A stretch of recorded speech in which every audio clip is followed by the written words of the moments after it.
In a quiet American suburb, police discovered 4 bodies, one of which was that of a 19-year-old girl whose shirt was soaked with semen. Blood covered the kitchen and living room. Bloody footprints led to the cage containing the dead cat. One of the most shocking investigations of the decade had begun. After her father's death, Stephanie lived with her mother. Their daily routine was standard: school, work, rare family evenings, and little socializing outside the home. The relationship between mother and daughter was smooth, without much closeness, but also without open conflict. Stephanie often spent evenings alone in her room. Caroline, the mother, worked late, kept her personal life private, and avoided intimate conversations. Strict discipline reigned at home, and on the surface everything appeared to be in order. The apartment was tidy, photographs of her late husband were visible, but the atmosphere was tense, with few smiles and much silence. As a teenager, Stephanie knew little about her mother's personal life. She'd occasionally overhear her talking on the phone, but she didn't interfere with her mother's personal matters.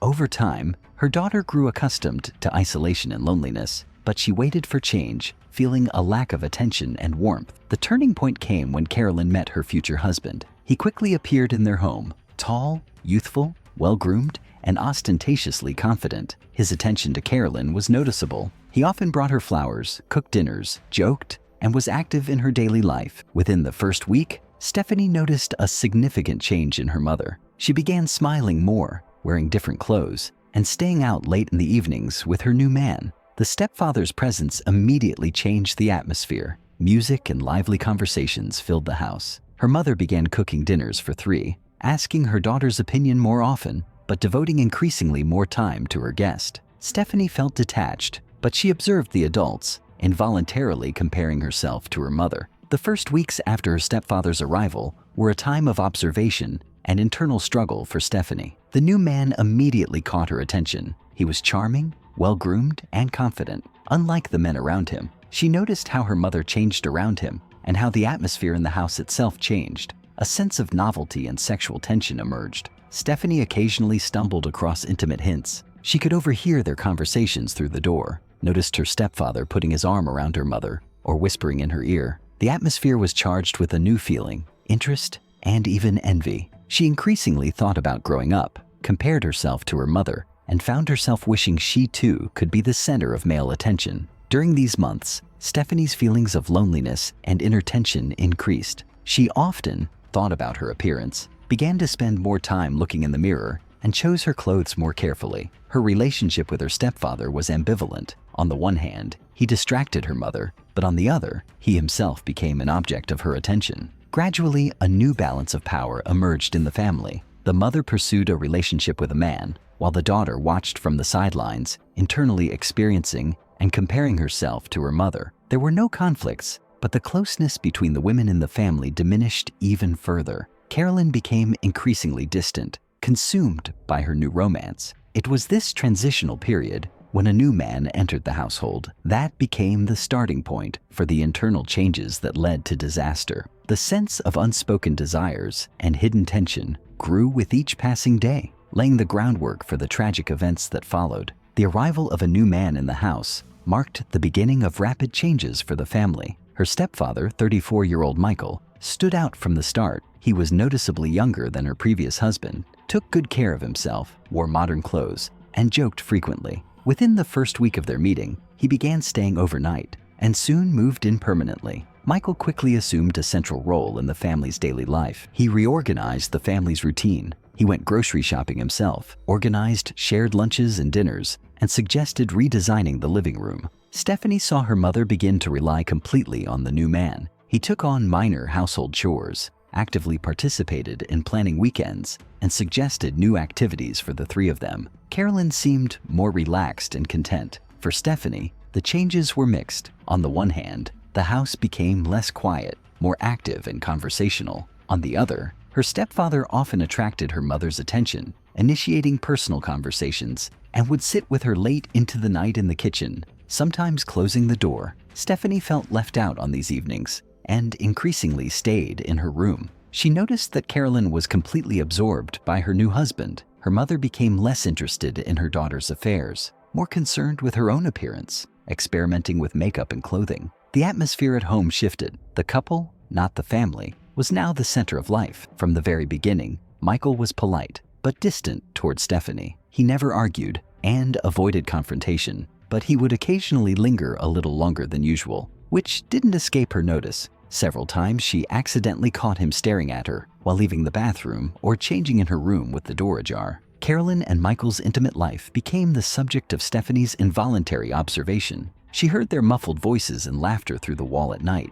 and sometimes caught sounds she couldn't quite interpret, but which piqued her curiosity. Several times Stephanie woke up at night to noises and rustling sounds coming from her parents' bedroom, but she never discussed it with her mother. Stephanie gradually began comparing herself to her mother. She noticed how Michael looked at women on TV, the jokes he made, the topics he brought up at the table. She began to pay more attention to her appearance, looking for ways to attract attention and trying to linger longer in the kitchen if Michael was alone. The relationship between mother and daughter grew even more distant. Whereas Carolyn had previously been interested in Stephanie's grades or helped with her homework, she now spent most of her time with her husband, discussing plans, shopping together, and choosing new furniture. Stephanie was increasingly left alone or went out for walks to avoid being a third wheel. Michael increasingly gained the trust of both women. He was calm, level-headed, able to hold his own, and well-versed in technology and everyday life. Carolyn appreciated his initiative, and Stephanie appreciated his appearance and demeanor. For Stephanie, her stepfather became not only an adult role model, but also an object of teenage attraction. She caught herself dreaming of a man like him in the future, sometimes fantasizing about Michael's attention. During this period, a new order was firmly established in the family. Carolyn and Michael lived as a couple, while Stephanie remained on the sidelines. She felt growing tension and didn't discuss her thoughts with her mother or anyone else. Everything that was happening seemed new, exciting, and at the same time alarming. All this became the basis for further events, hidden processes that gradually undermined the family from within and led to the tragic development of the situation. The rapprochement between Stephanie and her stepfather occurred gradually. For the first few months, their relationship remained neutral. Michael maintained a polite distance, and Stephanie avoided direct conversations. But an invisible tension was growing in the house. Stephanie increasingly noticed how her stepfather treated her mother, how he showed concern, how he joked and showed affection. For Stephanie, lacking maternal support and approval, all of this became the center of her thoughts. At some point, Michael began to interact with Stephanie more often alone, offering to help with household chores, inquiring about her studies, discussing movies or music. He was tactful, attentive, and a good listener, which made her feel important. This was a new experience for Stephanie. For the first time, a grown man was interested in her thoughts and mood, treating her with respect and even a touch of flirtation. Gradually, the personal boundaries between them blurred. At first, it was just casual touches of hand and hugs upon greeting or parting. Michael might linger on her shoulder a little longer than usual, sometimes gently touching her back, adjusting her clothes, or helping her with chores. These gestures weren't overt, but Stephanie understood and didn't resist. The first intimate encounter occurred one evening when Carolyn stayed late at work. Stephanie and Michael were alone together. After dinner, Michael suggested watching a movie. During the movie, the stepfather joked several times, commented on the plot, and tried to put her at ease. At one point, he put his arm around her shoulders, but Stephanie didn't pull away. There was a pause, after which Michael, still holding her arm, leaned over and kissed her on the cheek. Stephanie felt a surge of excitement, but didn't try to leave. In fact, she felt a desire for even more attention. After this episode, her stepfather began to take greater initiative when alone with Stephanie. He complimented her appearance, lingered his gaze, and maintained physical contact. One evening, when her mother was away for the weekend, Michael and Stephanie spent the evening alone. After dinner, her stepfather began a conversation about personal boundaries, growing up, and the importance of feeling desired and beautiful. His words were carefully chosen to build trust and ease her guard. That evening, they had their first sexual encounter. Michael initiated it, but Stephanie didn't resist. Rather, she submitted to the new experience. After this event, the relationship between Stephanie and her stepfather became more regular. Stephanie hid the situation from her mother, citing schoolwork or outings as excuses. Michael, meanwhile, continued to build a relationship with Caroline, spending increasingly more time alone with his stepdaughter. Under various pretexts, a double standard was established in the family. Outwardly, prosperity, but internally, a secret affair. This was a difficult time for Stephanie psychologically. She felt guilty and afraid of being exposed, but at the same time, she felt needed and loved. Her attitude toward her mother changed. She became more distant and avoided open conversations. Michael, on the other hand, was more assertive and confident, as if seeking confirmation of his authority within the family. The intimate encounters took place at various times, sometimes during the day when their mother was away on business, sometimes late at night when Caroline fell asleep early. Michael was careful, always careful not to arouse suspicion. Stephanie became more nervous. Her sleep deteriorated, her school performance declined, and she socialized less and less with her friends. Gradually, Carolyn's mother began to notice changes in her daughter's behavior. Stephanie became withdrawn, irritable, and distant. However, Carolyn attributed this to adolescence and stress, unaware of the true causes. Relations between the women in the family continued to deteriorate, which only contributed to the growing rapprochement between Stephanie and her stepfather. During this period, the situation in the house became increasingly unstable. A secret affair and a double life under one roof created an atmosphere of secrecy, tension, and mounting danger that could not remain unnoticed for long. It was under these circumstances that a chain of events began that led to an irreversible tragedy. The events in Carolyn's home were no longer hidden. Her mother began to notice clear changes in her daughter and husband's behavior. Stephanie became even more withdrawn, avoiding her mother's gaze, constantly nervous, and disappearing in the evenings. Michael, on the other hand, became more confident, often secluding himself with his stepdaughter, finding excuses to be alone. Carolyn couldn't help but notice this distance. At some point, suspicion gave way to anxiety. Carolyn's first doubts arose when she accidentally saw Michael leaving Stephanie's room late one evening, wearing a robe, despite claiming to have gone to bed. Later, she began to notice her husband paying excessive attention to their daughter, lingering his gaze on her, giving her small gifts, and asking about her mood more often than usual. One day, while sorting through her daughter's room, Carolyn discovered private messages on her phone. The messages had been deleted, but individual photos and messages allowed her to piece together what was going on. Carolyn experienced a real shock when she accidentally overheard Michael and Stephanie's conversation through a half-open door. The overheard phrases and tone left no doubt an intimate relationship had begun between her stepfather and daughter. This moment became a turning point for the woman. She experienced shock, disgust, and rage.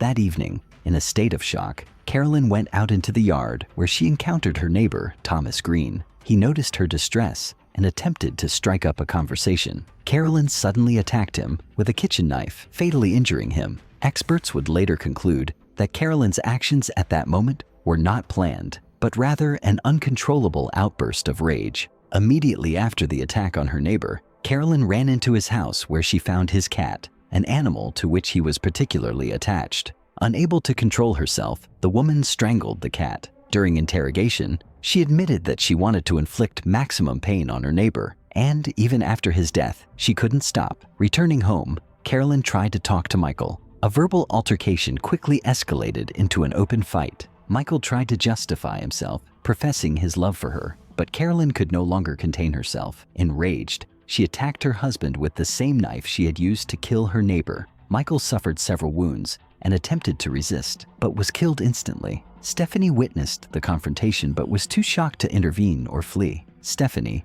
was the last victim. After Michael's death, Carolyn approached her daughter. They had a brief conversation, which ended with another outburst of aggression from her mother. Stephanie suffered several fatal stab wounds. Several hours after the incident, neighbors, hearing screams and sounds of a struggle, called the police. Arriving at the scene, officers discovered Thomas Green's body in the yard, his cat in the house, and the bodies of Michael and Stephanie in the living room. Carolyn was in a state of shock, holding a knife, and offered no resistance when arrested. Even during the investigative stage, it was clear that the tragedy was caused by a combination of hidden conflicts, violated boundaries, and pent-up tension within the family. However, at that point, investigators were only interested in the details of the events and motives that led to the bloodiest family drama in recent years in this suburb. Carolyn's arrest occurred without resistance. Police found her in the living room. She made no attempt to escape or destroy evidence. She was in a stupor, barely responding to questions or commands from officers.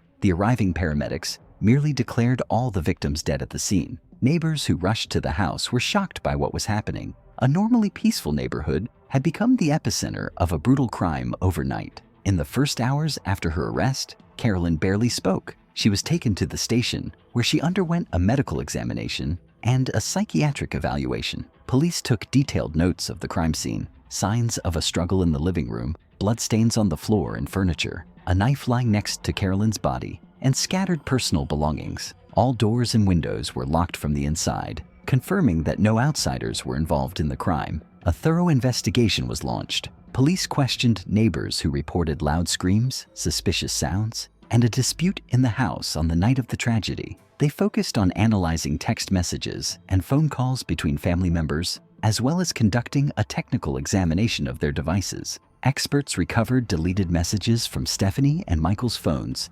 revealing evidence of intimate encounters, intimate correspondence, and photographs confirming a relationship between the stepfather and stepdaughter. A forensic examination determined the cause of death for all the victims. Neighbor Thomas Green suffered fatal stab wounds to the chest and neck. His cat was strangled. Michael died from multiple wounds inflicted with a kitchen knife. Stephanie died from several deep stab wounds to the abdomen and chest. No signs of resistance were found. According to the forensic examination, she did not attempt to defend herself. At the same time, police were investigating Carolyn's background. She had no criminal record, a positive character, and had worked at the same company for over 10 years. Stephanie also had no history of legal or disciplinary problems at school. Michael had no prior criminal record, although he had previously been charged with disorderly conduct. A psychiatric examination confirmed that Carolyn was in a state of severe emotional distress at the time of the crime, but was not insane. Experts concluded that the motives for the murder were jealousy, the shock of betrayal, and pent-up internal conflicts. The court found Carolyn sane and capable of responsibility for her actions. The trial featured numerous witnesses, neighbors, Carolyn's colleagues, Stephanie's teachers, and Michael's relatives. The family's internal dynamics, the behavioral patterns of each participant, and the underlying processes that led to the tragedy were discussed in detail. The verdict was delivered quickly. Carolyn received life imprisonment without parole. In her final statement, she admitted her guilt, made no attempt to justify herself, and declined to appeal. This case generated widespread public attention. Local media covered the case for weeks, and experts and psychologists discussed the causes and consequences of the family disaster. Social services in the area were strengthened, and the procedure for responding to family conflicts was revised. The story of Carolyn, Michael, and Stephanie has become one of the region's most talked about tragedies in recent years, and has long been remembered by residents as an example of what can happen when trust and internal boundaries within a family are broken.